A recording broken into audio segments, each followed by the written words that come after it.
আসসালামু আলাইকুম ওয়া রাহমাতুল্লাহ। প্রিয় ভাই এবং বন্ধুগণ, আপনারা যারা বন্যার্থ মানুষদেরকে খাদ্য দিয়ে সহযোগিতা করেছেন, এ বিষয়ে নবী করিম সাল্লাল্লাহু আলাইহি ওয়াসাল্লামের কাছে এক সাহাবী এসে প্রশ্ন করলেন, ইয়া রাসূলুল্লাহ, আইয়ুল ইসলামু খায়র? ইসলামের মধ্যে সর্বোত্তম কাজ কোনটি? নবী করিম সাল্লাল্লাহু আলাইহি ওয়াসাল্লাম ওই সাহাবীকে বললেন, ক্বালা তুতআমু তুআম, তুমি ক্ষুধার্ত মানুষদেরকে খাদ্য দান করবে।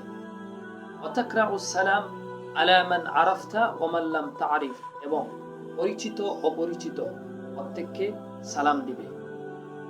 আপনারা যারা নিজের আপ্রাণ চেষ্টা করে নিজের সবকিছুকে পিছনে ফেলে দিয়ে বন্যার্থ মানুষের পাশে খাদ্য নিয়ে দাঁড়িয়েছেন, নিঃসন্দেহে নবী করিম সাল্লাল্লাহু আলাইহি ওয়াসাল্লামের কথা অনুযায়ী আপনারা ইসলামের সর্বোত্তম কাজটি করেছেন।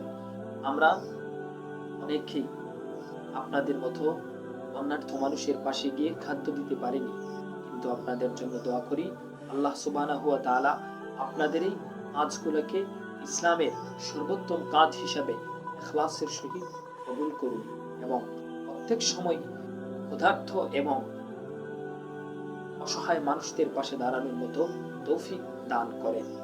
আসসালামু আলাইকুম।